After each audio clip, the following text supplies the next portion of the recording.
दमयंती को सरस्वती देवी के वचनों के वास्तविक अर्थ का ज्ञान होना। दमयंती ने देवों द्वारा की गई प्रसन्नता को प्राप्त कर, अर्थात इंद्रादि देवों के प्रसन्न होने पर सरस्वती देवी को श्लेषमयी सुंदर उक्तियों के समूह या रचना का स्मरण किया। अर्थात सरस्वती के कहे हुए श्लेष युक्त वचनों से उत्पन्न संदेह को छोड़कर वास्तविक अर्थ का स्मरण होने से वास्तविक नल को पहचान लिया। ये निश्चित है कि देव दूसरा कुछ नहीं देती, किंतु वे प्रसन्न होकर अच्छी बुद्धि देते हैं। उस देव प्रदत्त सद्बुद्धि के द्वारा ही दमयंती ने सरस्वती के श्लेष विष्णु के द्वारा कहे गए अनेक अर्थों को छोड़कर स्वाभिष्ट साधक अर्थ का ज्ञान होने से वास्तविक नल को पहचान लिया। दमयंती ने शेष, इंद्र आदि चारों देवों से बाकी बचे हुए नल के प्रति सरस्वती देवी के द्वारा कही गई जो गाथा जिस देव अर्थात क्रमशः इंद्र, अग्नि, यम तथा वरुण के साथ समान अर्थ वाली थी, अतः उस मुख्यार्थ रूप इंद्र आदि से भिन्न श्लेष द्वारा प्रतीयमान वास्तविक नल अथवा अग्नि आदि के साथ नहीं लगती हुई अर्थात असंगत उस गाथा को तब इंद्र आदि के प्रसन्न हो जाने पर विशेष अर्थात वास्तविक नल के प्रति लगाए अर्थात लेप द्वारा प्रतिमान इंद्र आदि चारों देवों को छोड़कर इस गाथा को वास्तविक नल के लक्ष्य से सरस्वती देवी द्वारा कही गई मानकर उस वास्तविक नल का निश्चय किया, अथवा शेष इंद्र आदि से पांचवें स्थान पर बैठे हुए वास्तविक नल को लक्ष्य कर जो गाथा जिस इंद्र आदि के साथ तुल्य अर्थ वाली थी, उस दमयंती ने तब इंद्र आदि देवों के प्रसन्न होकर सद्बुद्धि देने के बाद उस इंद्र आदि रूप मुख्यार्थ से श्लेष शक्ति के सामर्थ्य से प्रतिमान नल रूप अर्थ के साथ निश्चित रूप से नहीं लगती, अर्थात असंबद्ध अर्थ वाली होती हुई उस गाथा को विशेष अपने अपने आकार धारण करने से भिन्न इंद्र आदि देवों के प्रति संयुक्त किया। श्लेष अलंकार में जिस देव के प्रति जो कहा था उसे उस देव विषय की समझा, इन गाथाओं को नल विषय नहीं समझा, अर्थात जो चार गाथाएं इंद्र तथा नल दोनों का वर्णन श्लेष शक्ति के द्वारा करती थी, उन्हें केवल इंद्र विषय की समझा, नल विषय नहीं। इसी प्रकार अग्नि, यम तथा वरुण के साथ नल का भी श्लेष शक्ति के द्वारा वर्णन करने वाली चार चार गाथाओं को अग्नि, यम, वरुण विषय की समझा, नल विषय नहीं। जो गाथाएं एक एक इंद्र आदि चारों देवों में से प्रत्येक गाथा क्रमशः इंद्र, अग्नि, यम तथा वरुण में वर्तमान रहने से प्रत्येक लोकपाल इंद्र आदि चारों देवों के प्रति दिशाओं पूर्व, अग्निकोण, दक्षिण तथा पश्चिम के पातिव्रत्य को ग्रहण करती, अर्थात कहती थी। मिली हुई उन चारों गाथाओं को तब इंद्र आदि चारों देवों के प्रसन्न होने पर दमयंती मिलित दिशाओं दसों दिशाओं के समान केवल नल के वशीभूत समझा। पहले उक्त चारों गाथाओं में से एक एक गाथाओं द्वारा समानार्थक होने से नल के बोध के साथ साथ क्रमशः इंद्र आदि चारों देवों के पूर्व, अग्नि को दक्षिण तथा पश्चिम दिशाओं के पति होने का बोध होता था, किंतु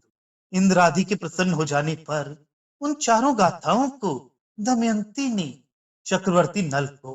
सब दिशाओं का स्वामी होने से नलार्थक ही समझा। जो गाथा वरुण के साथ ही समान अर्थ रखती थी, इंद्र, अग्नि और यम के नहीं। जो गाथा इंद्र के साथ ही समान अर्थ वाली थी, अग्नि, यम और वरुण के नहीं। जो गाथा यम के साथ ही समान अर्थ वाली थी, इंद्र, अग्नि और वरुण की नहीं। तथा जो गाथा अग्नि के साथ ही समान अर्थ रखती थी, इंद्र, यम और वरुण की नहीं। नल संबंधी सम्मिलित उन चारों गाथाओं के इंद्रादि देवों के प्रसन्न हो जाने पर दमयंती ने नल के विशेष अर्थात इंद्रादि से भेद ज्ञान के लिए समझा। इंद्रादि संबंधनी अर्थ क्रमशः एक एक गाथा में तथा नल संबंधी अर्थ चारों गाथाओं में होने से उन चारों गाथाओं को इंद्रादि चारों देवों से नल के भेद की बतलाने वाली माना,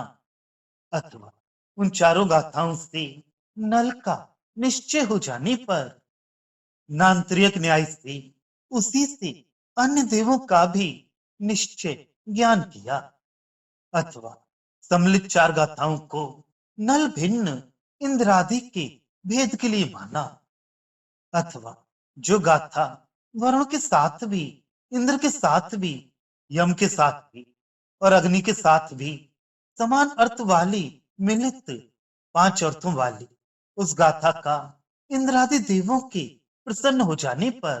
दमयंती ने नल के लिए विशेष माना, अर्थात पहले पंचनलों के साथ समान अर्थ वाली भी उस गाथा को इंद्रादि देवों के प्रसन्न होकर दमयंती को सद्बुद्धि देने या अपना अपना रूप धारण कर लेने पर दमयंती ने केवल नल का अर्थ बताने वाली माना। दमयंती शेष इंद्रादि चारों देवों से भिन्न पांच में उस सुप्रसिद्ध नरेश मनुष्यों के राजा नल अथवा रत्न का अभेद मानकर नलेश अर्थात राजा नल का निश्चय कर अत्यंत हर्षोल्लासित हृदय वाली अर्थात अतिशय प्रसन्न हुई। फिर सरस्वती देवी के बचनों के शिलेशोक्ति क्रम अर्थात वाग देवी के भंगे लेश में रचना प्रकार को विचार करने वाली इस दमयंती ने पहले देव तथा नल के विषय में संदेह रहने की अवस्था में चिंता रूपी समुद्र का जल जंतु अथवा अब निश्चय हो जाने पर भी उसके प्राप्त पाए रूप चिंता समुद्र के जल जंतु रूप चित्त से ये कहने लगी, अर्थात मन में ही सोचने लगी। सरस्वती देवी के वचन में वे विलक्षण अनिर्वचनीय रचना शैली है, क्योंकि शरीरनी एवं सत्यवादिनी इन सरस्वती ने श्लेष युक्त को कहकर इंद्रादि का आदर किया और विशेषकर इंद्रादि से अधिक या इंद्रादि से भिन्न कर मुझसे नल को भी कह दिया। इन सरस्वती देवी ने मेरे ऊपर अनुग्रह से नल को स्पर्श करने के लिए जिन चार वचन मालाओं को घोटा अर्थात जिन चार श्लोकों को रचा वे सब नल को लक्षित स्पष्ट करने के लिए समर्थ थी। उसके लिए चार की आवश्यकता नहीं थी। खेद कि मेरा ही ये बड़ा भारी मोह था कि मैं इतना स्पष्ट सरस्वती देवी के कहने पर भी नल का निश्चय ना कर सकी, अथवा पूर्वोक्त उन चार वचन मालाओं को स्पष्ट करने के लिए जो दो वचन मालाओं को सरस्वती देवी ने रचा वे दो नल को स्पष्ट करने के लिए समर्थ थी। अलग अलग व्याख्यान में नल को स्वीकार करने के लिए ही बार बार सरस्वती देवी के प्रेरणा करने पर भी मैंने बहुत बड़े मोह में पड़कर उस देवी के अभिप्राय को नहीं समझा। ये आश्चर्य है। इन सरस्वती देवी के ये वचन जो श्लिष्ट होते हुए भी इंद्र आदि देरवार तक भी होती हैं, वे देवी की कवित्व शक्ति के विलास विस्तार है। उच्चतम कवित्व शक्ति के बिना किसी एक के लक्ष्य से कहे गए श्लोक उससे भिन्न को लक्षित नहीं कर सकते, क्योंकि राजा नल की लीला वाले अर्थात नल का रूप धारण किए हुए लोकपाल इंद्र आदि चारों देव बुद्धि में प्रविष्ट होते समझ में आते हैं, अथवा परस्पर या नल से भेद वाले भी लोकपाल राजा नल आकार को धारण करने वाले श्लोकों में श्लेष शक्ति के द्वारा मूर्तिमान होकर दिखलाई पड़ते हैं। परस्पर में आकृति कम स्थान आदि के कारण भिन्न भी ये इंद्र आदि चारों लोकपाल अंश द्वारा राजा नल बनकर एक हो रहे हैं। अतः लोकपालों का अंश होने में नल के लिए ही प्रयुक्त किए गए सरस्वती देवी के वचन श्लेष को कहते हैं। यह कवित्व शक्ति का प्रभाव है। इन श्लोकों से इंद्र आदि चारों के त्याग का क्यों अनुमोदन किया और नल भी या नल में ही मुझको क्यों प्रेरित किया, एक ही वाक्य से उक्त दोनों कार्य किया, ये आश्चर्य है। इस कारण इन सरस्वती देवी की ये कौन सी सूक्त है, अर्थात ये लोकोत्तर वर्णन करने की चतुरता है, तथा मेरा कौन सा मोह है, अर्थात ये मेरा मोह भी लोकोत्तर है। इस प्रकार सरस्वती देवी के स्पष्ट कहने पर भी मुझे मोह में नहीं पड़ना चाहिए था, अथवा सरस्वती ने इंद्रादि के त्याग का अनुमोदन क्यों किया तथा नल के लिए मुझे प्रेरित क्यों किया, अर्थात दोनों ही कार्य मेरे ऊपर अनुग्रह होने से